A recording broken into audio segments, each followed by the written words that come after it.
All right, welcome to the next episode of Behind the Curtain. We are super excited to have you guys join us today. We got a lot of stuff that we want to cover. Once again, I'm Nicola Palamento with the Bridge Group, joined by Cole Watkins and Taylor Goldenthal. We're all team leads here in Houston, and this is the podcast where we talk about all things real estate.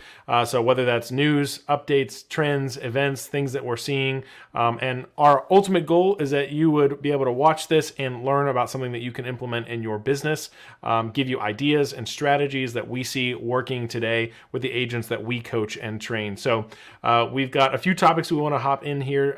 The first thing is we feel like there is a big crisis right now for agents in our industry, and it's not interest rates, and it's not the market. We feel like that crisis is a lack of education. What are you guys seeing in terms of the agents that you're meeting with and talking to, and how this is getting in the way of them producing and making any money? Yeah, I mean, you don't. Again, we've made this point before, but real estate school, we have to go to it to get our license. None of those classes are really geared towards how to do the job, right? How to actually market, how to generate business, how to navigate through contracts and negotiations, the best way to stay top of mind with your sphere of influence, things like that. And there's just a complete lack of it. Agents jump into this thing with the only real baseline of knowledge, whatever they see on social media or on like a Netflix show. And there's no real, and it's really just a rude awakening at that point. There's no structure, there's none of the correct mindset, and it just seems very apparent now when we are meeting with agents that have had their license for a while, that they just quite literally don't know what to do until they get to the weekend for that open house, and even then, not knowing how to effectively have that open house, how to follow up with those prospects and leads, and all of that. What are you seeing, Cole? I mean, obviously, you have agents reaching out to you all the time, through social media. They see what we do at the Bridge Group. What's the general consensus of kind of what you're seeing as we're coming into 2024 with agents? What are the complaints you're hearing? How are they doing? Yeah, I mean, all three of us get a wonderful opportunity to look at the market as a whole, as far as what agents know, what they don't know, and what their pain points are and what they're looking for. Right? We're doing interviews all week, every week, and I feel like that's a good source of information for us. But I was thinking about this earlier today, but clients think that all like real estate agents do the same thing. That's why they hire their real estate agent mostly off of like who can give me the best deal on their commission. And that's the absolute truth. That's why they ask you for your commission, but they don't even know like the value or the differential between me and this other agent or these other agents until we interview with them and show them. Then they are more than willing to pay that 6%. But with that, agents think that every brokerage and team or team lead offers the same thing. And so they're at a huge loss whenever they just go into, this brokerage because they're kind of known for training or their classes or whatever else, or this flat fee because that has the best fee, just like their clients. And I feel like a lot of agents don't know what they don't know because they don't interview enough people. And I feel like their biggest like loss right now is just getting around people like Samantha. Like you look at Samantha and you look at Brittany, and they are staying together. They're accountable together. They're growing together. They're going to the same launch pad, the same classes, and they're the top two producers for all of January. It just goes like whoever you're with or whoever you're running with, that's where you're going to be. Iron sharpens iron. It really does. Yeah. And I feel like that we're seeing that right now with our team. We've been doing this for 5 years, but good grief. And I see agents coming from other brokerages. Nick just interviewed kind of a team lead that is bringing all of her agents somewhere, interviewed with them today. They want to go somewhere together, learn together, and grow together. And that's what the Bridge Group has been able to do the last 5 years. Yeah, I mean, I think we're coming into 2024, and we've said this before. If you've watched any of our previous episodes, like this is no longer just like hop in here with no experience and you got your license and you're going to sell 20 houses because interest rates are at a 2%. Like this is now, hey, do you have the skill, right? This is a skills based market, and I think that's the problem. Is a lot of agents. I mean, they're still 42,000 agents in Houston, and the majority of them don't have any training, have no education beyond just their license, which doesn't teach them how to negotiate. I mean, we've got an agent that came to us this week that was talking about how she felt like she lost a listing because she didn't know how to respond to certain objections, right? You were telling me about that, Cole. And I mean, that is a perfect example. If we go into a listing appointment against you and you have no training, no experience, you're going to lose. I mean, we've done this hundreds of times at this point. We've got a well-proven process. We have a well-oiled machine at the Bridge Group. So you're at a complete disadvantage when you have never done it before or when you've only done it a few times. I think that's really what allows the agents on our team to scale as quickly as they do, is because they're able to be at a listing appointment with us and see us do it, and like what we say and how we interact with the client and the questions that we ask. So now we always kind of say, like, learn and then live, right? So they're learning and living. They're not having to go through a bunch of failure because they don't know what they're doing. We've already gone through all that. So now they just get to reap the benefits of like knowing what to say without having to like figure it out.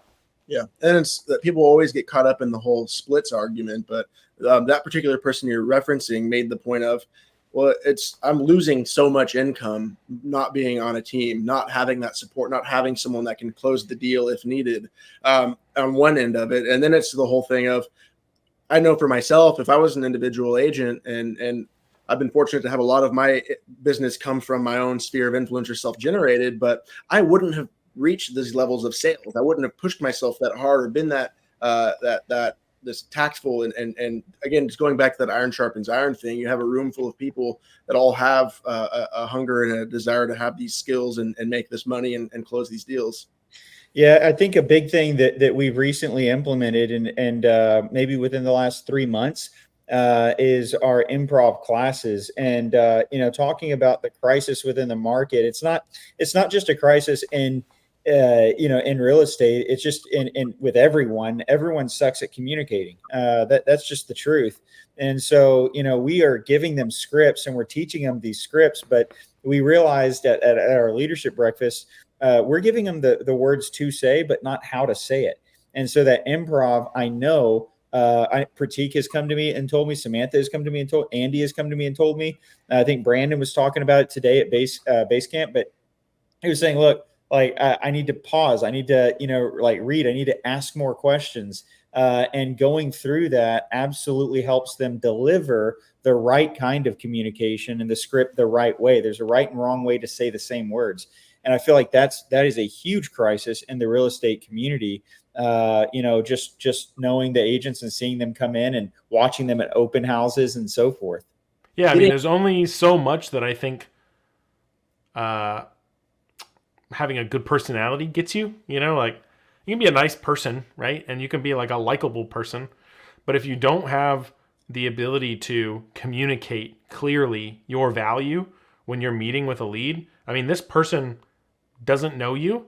You met them at an open house, or you met them door knocking, or you cold called them, or whatever. They're an online lead. They don't know you from Adam. They have zero clue who you are. And in 30 seconds, you have to be able to hook them and have them by the end of the conversation feeling like, man, if I don't work with this person, I'm at a disadvantage. Like, if I don't work with Taylor, I'm not going to be able to find the house that I want. And I think that's the problem, again, going back to communication and skill set, is it's like, yeah, you can be a super nice person and you can be, willing and wanting to help. But if you can't communicate that, if you can't help them see why you are the best person to help them, then they're going to go work with somebody else who can communicate that.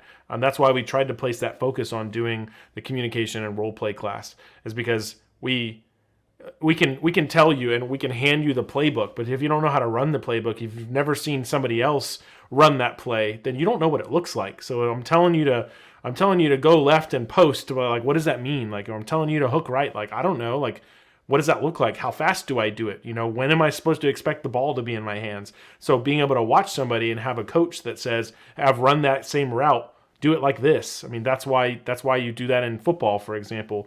But then we get into real estate and we're like, oh, I can figure this out. Like, I can do this on my own, having never done it before, Yeah. It's just the training, the ideas of how to prospect and the different avenues for it as well. I think his name is Nathan. He's joined us for Launchpad. He's not with our brokerage. He's not with EXP. He's not on our team. We haven't pushed him or anything like that. And after the circle prospecting class, where I also talked about expired and terminated listings and what I would do if I was going to go door knock an expired or terminated listing rather than cold call, he went out and he did that. And within like 4 or 5 days, he had a listing just from implementing something that he picked up in a 1 hour long class. He wasn't even there in person. He was on Google Meet, and he sat in our Google Meet for 1 hour, listened to me talk about circle prospecting and how to do that for an expired or terminated. And he got a listing. I have no idea what the price point is, but what's that? $8,000, $10,000, $12,000 in income generated from one attempt at going out and applying something he learned in an hour. Now imagine what someone like Nathan could do if he was sitting at a table once a week and hearing things like this, right? If he was getting, and I'm not calling Nathan out at all, but if he was sitting at a table having these conversations weekly, if he had a coaching call weekly or monthly or what have you with a team lead sharing these things and tightening those skills, I mean, how many listings could he go out there and get? So I think it just really highlights that 1 hour long class online, and applying that immediately led to business. Yeah. And I think, Nick, that's a great segue into, Taylor Sterling and really like her journey with us the past 4 weeks has absolutely been insane. I'll let you kind of get into that. But, one thing that I always like to talk about with a team, or the benefit should be with working with a team, is speed to success. That we are going to speed your kind of ramp up to success faster than you would on your own.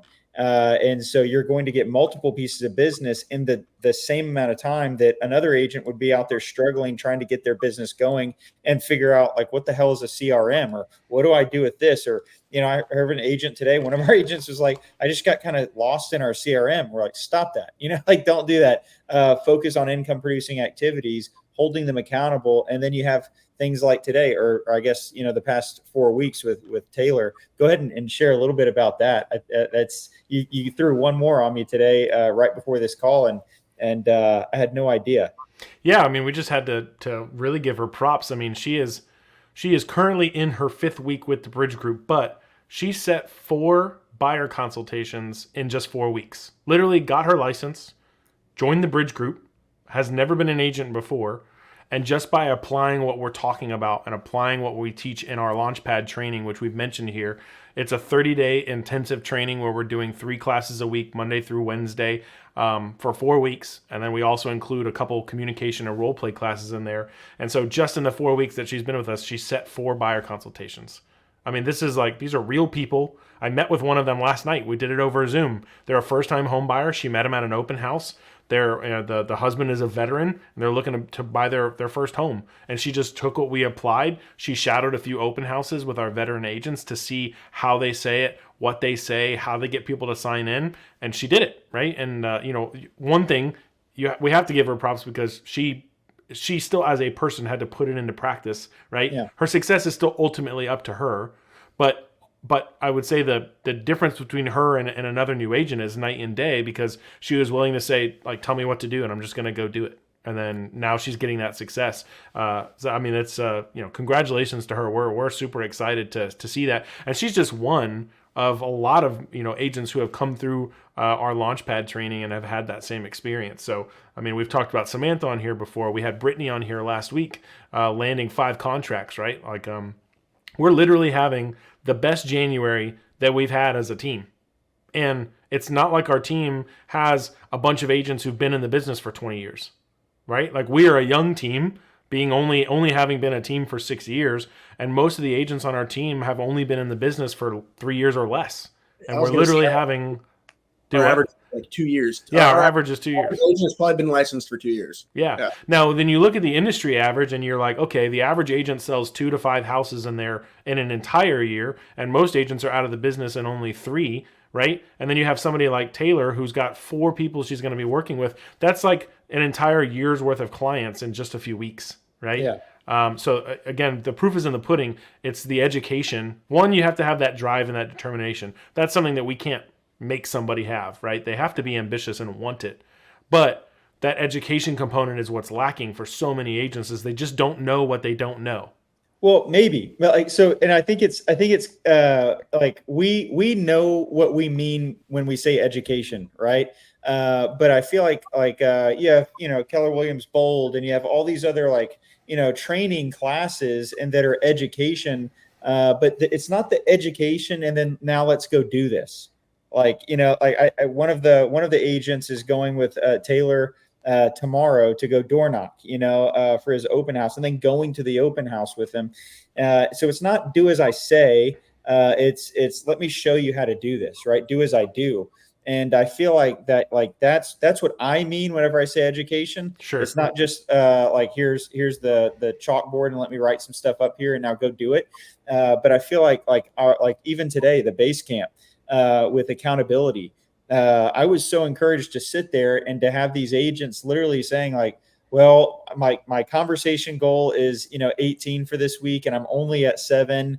I was depending on my open house to provide the rep. Like, they're taking accountability, they're owning their shit, and it's just it's super super exciting to see that, because those people will make progress and make movement towards their goals. People who sit there and just like say, well, it's not working. Well, you're not doing it. Right. Yeah. I mean, we hear it time and time again where people say like, oh, like Taylor. I mean, we've used this as an example, right? I mean, Taylor is killer at door knocking, but he told you whenever he first started, after having only done it a handful of times, like, oh yeah, I tried door knocking, it doesn't work. I was like, you've only done it 5 times. Like, you've knocked on 100 doors. Like, you haven't done it enough to know whether it works or not. Yeah. Right. Maybe not even 100 doors. Right? Yeah, not even. but now, I mean, how many pieces of business would you say over the course now of your career that you've gotten out of door knocking?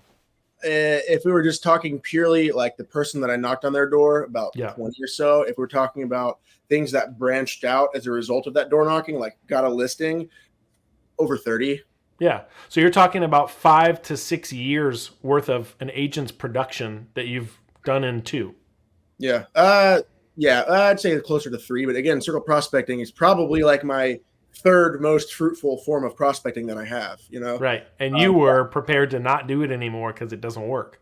Yeah. So that just goes to show it's frequency and repetition, but I think it's being able to go, have Cole come with me to go to do a door knocking that like gave me that confidence of like, oh, I'm like overthinking it. I'm in my head. Like, I'm seeing how he's knocking on the door and it's such a natural conversation. Like, okay, let me try it again. Right. So it's like Cole was saying, it's not going to EXP Con this or KW this or build conference and then like just watching a bunch of people talk on a stage telling you all these cool things to try, and shiny object syndrome, running from one silver bullet to the next and never actually like committing to doing something and then doing it for long enough, consistently enough to actually see results. Yeah, you see brand new agents go and spend like tens of thousands of dollars for like Tom Ferry elite coaching, but they've never sold anything a day in their lives. And that's great and all, but there's nothing hands-on. I think going back to your example with me, my first 5.5 months in the industry, I was going to be that statistic, right? I didn't have any closings. I didn't convert anything. I didn't even have any real clients.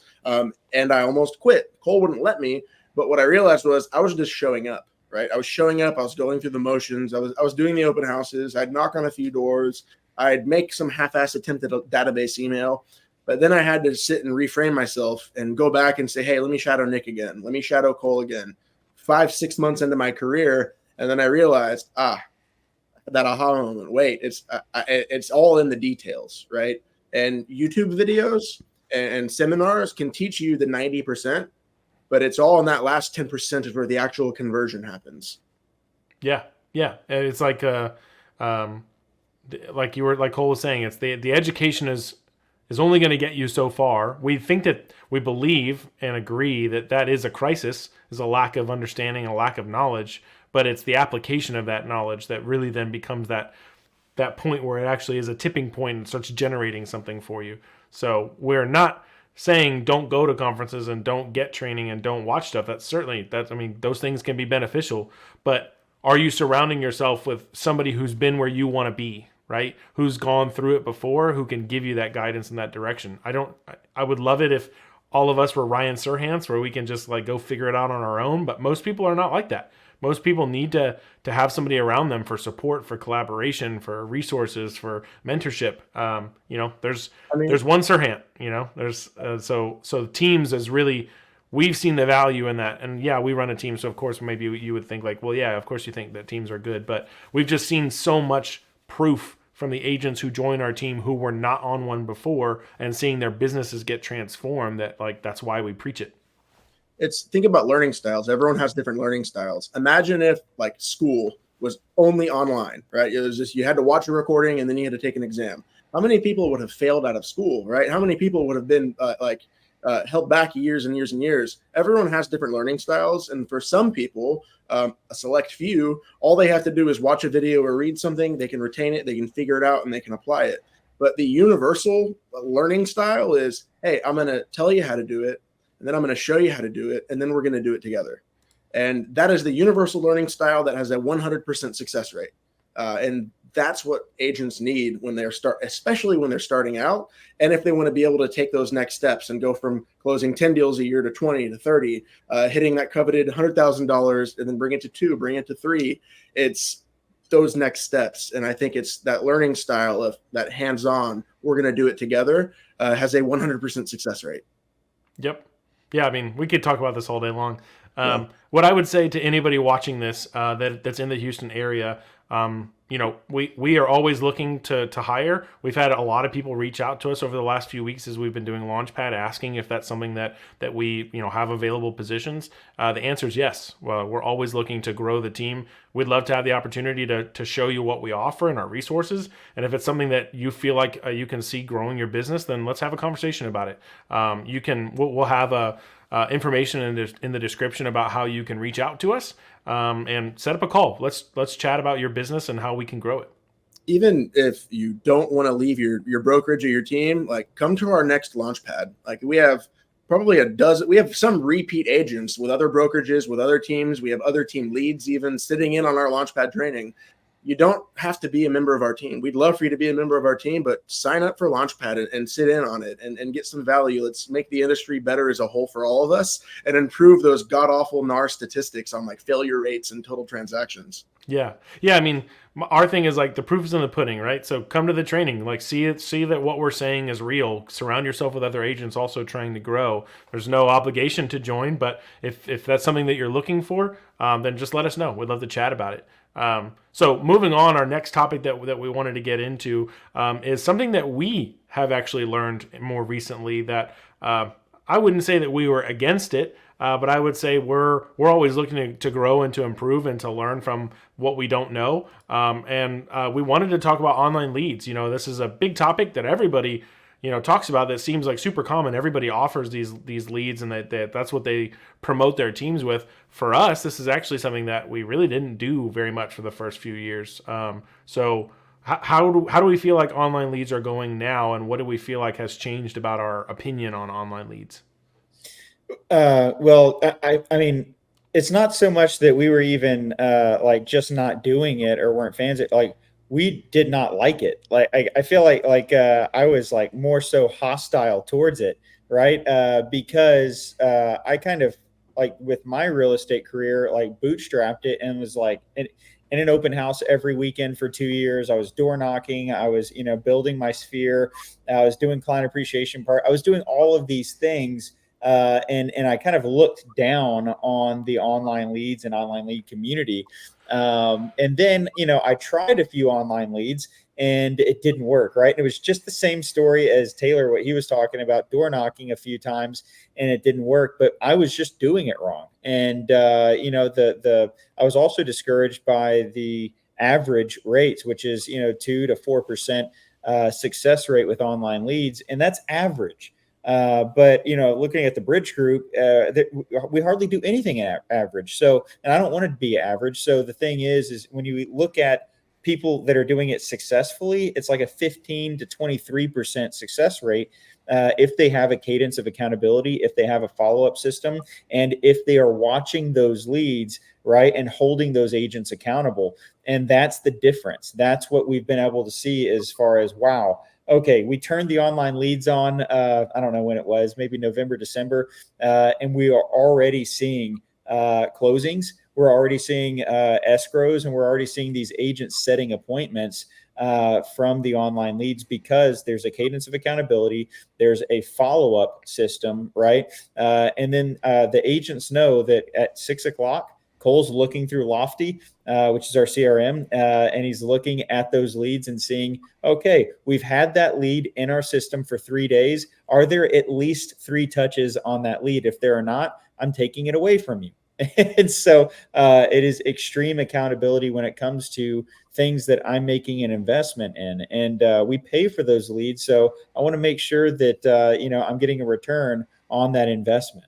Yeah, not to mention, I mean, I think we would all agree at this point that online leads require more attention and more touch points before they convert. It's not the same as the person that you meet in an open house who has already made the physical act of driving to somewhere to go look at something there. That person is much more likely and interested to actually do something than an online lead is, where maybe they've just clicked on an ad. They don't even remember what they clicked. They don't even remember what they were interested in. They're not even sure if they want to buy anything. So you certainly have to sift through a lot more leads that would maybe be colder, who aren't really going to do anything anytime soon. But then you're going to still come across those that are like, they're ready to buy something right now. They with intention clicked on an ad or clicked on a home that they saw and they want to buy something. I mean, I'll give the example of Pratik on our team. He's also a new agent. He's only in his 3rd month with us. He's already on his 3rd transaction in 3 months. But he's got a deal under contract right now that's an online lead. Met them on January 27th, had them under contract by January 29th. I mean, it works, right? But he followed up with the lead, speed to lead, right? He reached out to them right away, figured out what they were looking for, got them in to see the house, made the offer, right? And so they work. I mean, we always tell the story about, Ashley, one of her first deals with the Bridge Group ended up being like it was a sell and a buy that was like $2 million, and it was an online lead, right? It's like the first thing that she ever did. She didn't even know what she was doing. We had to help her through the whole thing. But I mean, online leads work. We just, we weren't working for the online leads, right? So they weren't producing what they should. And you treat them differently in business too, right? Like Yep. you have 2 trains of thought, like with a prospect, right? Did I meet someone at an open house or while door knocking, or is it an online lead? Your next step is going to be totally different depending on what type of lead they are. And I think that was a point we were missing as well. Huge. Oh yeah. Because if you're meeting somebody at an open house, you probably, I mean, you might be going for an appointment to go show them something, but more than likely you're trying to get a buyer consultation. You want to sit down with that person and learn what they want and what they're looking for. Whereas an online lead, 9 times out of 10, they want to go see something. Like there's a house that they're interested in and they want to go, you want to do a showing. You're trying to get to a yes as quick as possible. And so your goal is, what's a house I can show you? Because if I can get them into that house, then I have the opportunity to share more value with them, because all they want to do is go see a home. So go show them the home. Don't try to start setting appointments and stuff, because they don't know you and you have very little time and you're on the phone. So go show them the house. Then when you're in the house, you'll have that opportunity to share your value and then set that consultation, right? And that's what's going to really create the stickiness of working with you. But too many agents they take too long to get them into the home that they're interested to go see, and that's why they lose the deal. Yeah, that was a big mistake for me. In my thinking early on was, this is the way that we do it. This works, so keep doing this. But it was a different type of lead coming at us, right? I wasn't going to them, and I didn't meet them in an open house. It wasn't a door knock. They were coming to us, and what my big mistake was, we got to take them to the buyer appointment first, right? They don't want to do that. They want to go see the house that they reached out to you about. So take them to go see the house and then do the buyer appointment. But have a chance to get in front of them and create that rapport. If you do that, then you're going to have a better chance at setting up that buyer appointment. If you try to set that up before with an online lead, it's just not going to happen. They're going to move on to the next person in line. And guess what? That person doesn't care about the buyer appointment. They're going to show them the house. Yeah, I think we've learned that it's still a volume game, right? I mean, even more so than other forms of prospecting. It's more along the lines of something like a cold call or something along the lines of a door knock, where you're going to be going through hundreds and hundreds to find the ones that are actually serious and really can get qualified and do want to buy something. But if you can just treat it like numbers and just roll through it as, try to get through the calls and the follow-ups, and then you're going to end up making money. It's just how much time are you willing to invest in it? And so I would say we agree at this point now that we're seeing the success. Our agents are starting to get things under contract. And so I think our opinion has changed a little bit that online Oh, leads big do time. work. Big time, yeah. So if again, kind of going back to what we said before, if you feel like you've been struggling with online leads, or you've been struggling with door knocking, or struggling with open houses, that's what we're good at. You know, we've created the trainings, we've got the systems in place, and so that's why we do Launchpad. So Launchpad is every other month. As of this point, we haven't decided to do it any shorter than that. But every other month we've got Launchpad. So we do still have 3 more classes, and so I do want to encourage you that if you have not been able to attend a Launchpad, there is still an opportunity to join us. So Monday, Tuesday, and Wednesday of next week, depending upon when this video goes out, that would be February 5th, 6th, and 7th. We still have an opportunity for you to join us for a communication role play class. We're going to also be talking about how to master the art of influence and things to watch out for. What are the deadly sins of communication that everybody seems to commit, and how do we not do that? And then, an opportunity. Our final class is on the 7th, and that one is how to save a deal, right?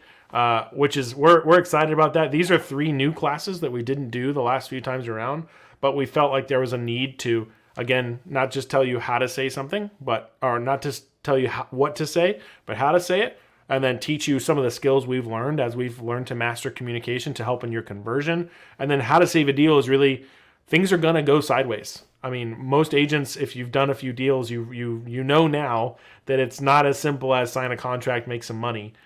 Things go sideways, deals start falling through, buyers and sellers self-sabotage their own transactions. And so we want to share with you guys some of the tips that we've learned along the way, some of the things that we watch out for, the questions that we ask to keep deals from falling through and to keep them on the right track to get to closing. And so that's going to be something that we're all going to be chiming in on that class, as we've all learned a lot over the years. So if you want to sign up for that, there's also a link below in the description. If you're watching this on YouTube, for example, and you can sign up and register to be a part of the last few classes of this go round of Launchpad. Anything else for you guys before we wrap up today? I know that this morning in base camp, one of the agents, newer agent, was talking about one of her biggest struggles that I think is familiar to a lot of the agents in the industry. And I don't know if you wanted to talk about that on here, or if you wanted to leave it for another time, but I just, in base camp, I thought it was and just the team in general, I just thought it was interesting to watch her work through and struggle through kind of her thought process, knowing that she had 2 leaders there that were not going to let her believe her own bullshit. But at the same time, she would say one thing and then kind of look sideways at us and be like, but I know that's not right. And so her biggest struggle was with being not behind the camera, in front of the camera, and using social media to her advantage, which is she needs to do 10 times what the normal agent needs to do, because she has no sphere here. She just moved here literally at the beginning of this month from way up north. And so she doesn't really have a big sphere here. She needs to start getting familiar with people that are on her social media that are local. And that's one way to do it. Nick, did you want to kind of talk about kind of what that looked like and that engagement? Yeah. So I think there's and I would say a lot of agents feel this way. There's this fear of getting in front of the camera and not feeling like you are an expert on the subject matter. So you're not going to sound confident. You're not going to be comfortable because you feel like people are going to know that you don't know what you're talking about. And that was her concern is, well, I'm brand new to real estate and I'm brand new to Houston. I don't know. I don't feel like I'm confident in explaining things. And here I am trying to memorize statistics and trying to memorize things I don't even know about. And then I'm supposed to be teaching people about. And my encouragement to her was the fact that you have your license means you already know more about real estate than the average person. Like, you're already ahead. So to think that, oh, I don't know enough, so I don't have anything to share is actually incorrect. Just by the nature of having a license. Not to mention, you've now been with the team for a few weeks. You've gone through the classes and the training that we do. So you have even more knowledge from that. And so to say that you don't know enough is false. It really, I think it comes from just feeling like self-conscious, that when people are looking at us on the other side, that they notice that one of our eyebrows is bigger than the other eyebrow, or they notice that, we have a little bit of a double chin or something like that. But in reality, these people that are watching the video don't notice those things. They don't care about that. What they're hoping, and what you should be trying to communicate, is value. How can you teach them about the area? Half the time when I'm making a video, I'm like looking at some notes off screen, and I'm repeating the same exact thing 50 different times because I keep saying it wrong because I'm an idiot and I'm not getting my point across the way that I really want to. But you don't see that because I cut all of that out. So then you watch my video and you're like, oh my gosh, Nick is so great on camera. He's so good. He doesn't ever mess up. Like, you didn't see that I was making that video for 45 minutes that was 30 seconds.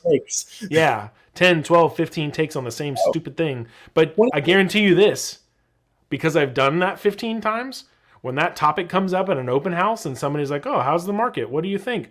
I'm going to be able to quote stuff off the top of my head, and it's going to sound like I'm super smart. They don't know that I was recording a video the other day and I was repeating the same thing, and so that's why it's stuck in my head. I mean, the principle of, like, if you teach something, like, that's the quickest way to learn is to teach it to somebody else. It's 100% true with video. Yeah, no, I remember, and I've said this before, but my coach in the very beginning of my real estate career, he got on to me for 3 weeks. He was like, hey, I want to see your database video. I want to see your database video. And I would come up with every excuse under the sun to not send it, right? And that 4th week, he said, hey, I didn't get a database video. I don't want to hear your excuse, but if I don't get one by next week, our coaching call is going to be very short. But you're still paying for it. And so I have not missed another coaching call, or database in the last 6 years, or at least maybe a little bit more than that. And it's benefited my business as it has everyone on this call. And Manny has probably been, besides us, the most faithful agent to his database video, and his business. I'm just looking in the Slack channel. His business is blowing up with referrals, with business, that because he stayed top of mind with his past clients. So it's pretty cool to see that. But when you're in the very beginning, it's hard to see it. All you can see is the frustration of not, knowing as much. And then also the frustration of, like, man, I don't like what I see or hear on the camera. So all of that discourages someone to say, maybe this just isn't for me. It is. Keep going, like, push yourself through it, because at the end, when you look at myself, yours, like everyone on here, Manny, other agents that have done this for a long time, that's the secret, is to building a long-lasting career instead of a hobby. Yeah, Taylor, I think you are uniquely positioned to speak to this with how much business you've generated from social media, from people that you kind of knew but weren't super close with, and that ended up being like one of the biggest sources of your closings in your career. Speak to how you leverage social media to do that. Yeah, so half of my business over the last 4 years, 5 years almost, has come directly or indirectly through social media. I am fortunate to have a big sphere of influence here in the Houston area, born and raised out here. And I just took to Instagram in the middle of my second year in the industry, and it started recording a whole bunch of content, just your typical low production talking head type videos, sharing market updates, buyer tips and tricks, advice, perspective, explaining things, and utilizing that on social media while also being more engaging with social media as well. Watching the stories from past classmates from high school, watching the stories of former coworkers and things like that, engaging with their posts. Naturally, they would then see mine and just began kind of having my sphere of influence associate me with real estate. And also being at 31 years old, it's generally the age over the last several years where people are ready to start buying their first home or selling that first home and buying their second.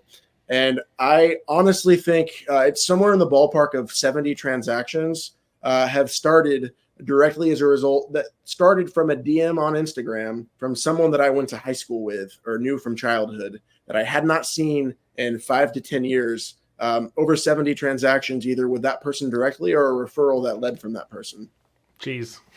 And That's nuts. if you look at my Instagram, Taylor Sells Houston, you'll see my videos are very low budget. They could honestly stand to be a little bit better, I would say. But it's just valuable information. And I tell all of our agents on the team too, hey, go through my Instagram. I've got over 150 videos on there. Copy them, put them in your own words a little bit, but that's the topic. There's no such thing as an original idea when it comes to real estate content, right? It's a 60-second, 90-second video just with your phone and some decent lighting and maybe a lapel mic. And it gives you an opportunity to reintroduce yourself to your sphere of, hey, look at me. This is what I do. And let me demonstrate some of my knowledge. But I think the key is both posting the content that's going to be useful, recognizing that none of them are going to like the post or comment on it or anything else until they start working with you. But the conversations always go, hey, man, I love your stuff. You post such valuable content and it's so informative. Can you help me buy a house? Or my parents want to sell their house and move, whatever the case may be. And then whenever you're done working with them, they're going to stop liking your stuff, but everyone sees it. And it's very useful. And not only that, also engaging with social media is the other half of the equation as well that is often overlooked. Yeah. I mean, what we have noticed is that it's a cycle. Because you don't feel comfortable, you don't feel confident or comfortable, you don't make content.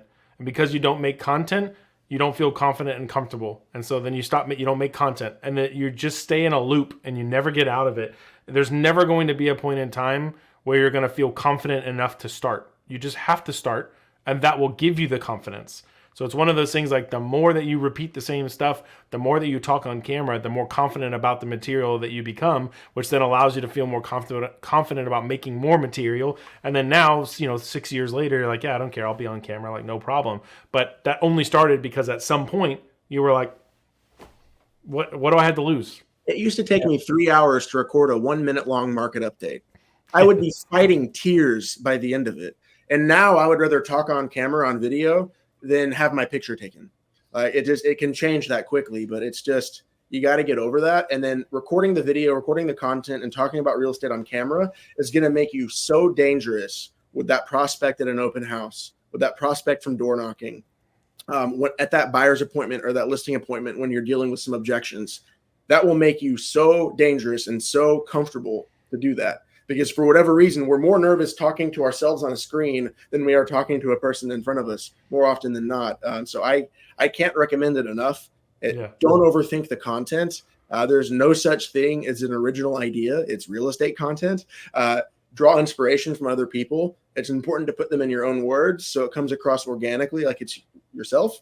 But just do it. Done is better than perfect. When you're 6 months in posting content, go back and delete all those old ones that you're embarrassed of and redo them if you want, but just start doing it.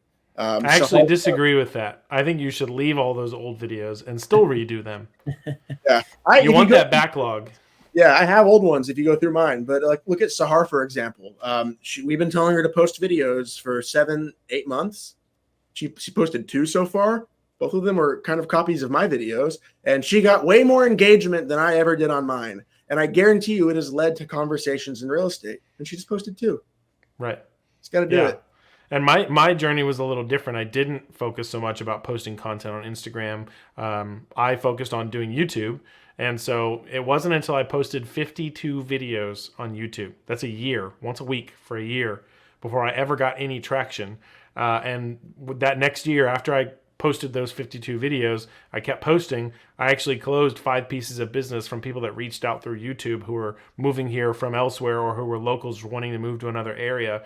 And those are the best kinds of referrals, right? The people that find you on social media or the people that find you on YouTube are like, hey, I watch all your stuff. You're super helpful. Like, can you help me? You're not trying to convince them to work with you.